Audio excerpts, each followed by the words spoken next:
காதல் நித்தமும் நினைவில் நிறைந்திடும் உன்மேல் காதல். மனம் மகிழ்ந்தாலும் இல்லை உடைந்தாலும் துணையாக நின்றிடும் உன்மேல் காதல்.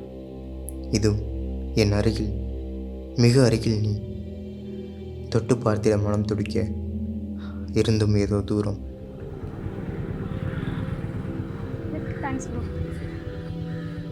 ஆம், அளவில ஆசைகளை உண்டாக்கிடும் உணவே நீயே என் காதல். அலைந்து திரிந்திடும் மலையான வாழ்வில் அறுசுவையாய் அனுதினமும் ஆட்கொள்கிறாய். காலை ஆனாலும் மாலை ஆனாலும் நேரம் காலம் கடந்து நினைவில் என்றும் நிலைக்கிறாய். தொடும் நேரம் சுட்டாலும் நாவில் படும் நேரம் உரைத்தாலும் உன்மேல் கொண்ட காதல் மட்டும் குறையவில்லை. அங்கும் இங்கும் விதவிதமாய் பல ரகமாய் இருந்திடும் உன்னை அடைதலில் தான் என்ன சுகம். எங்கும் நீ இருப்பினும் உன்னை கைப்பற்றிட, முழுதும் உன்னை ருசித்திட என்றும் வருவேன் உன்னை தேடி.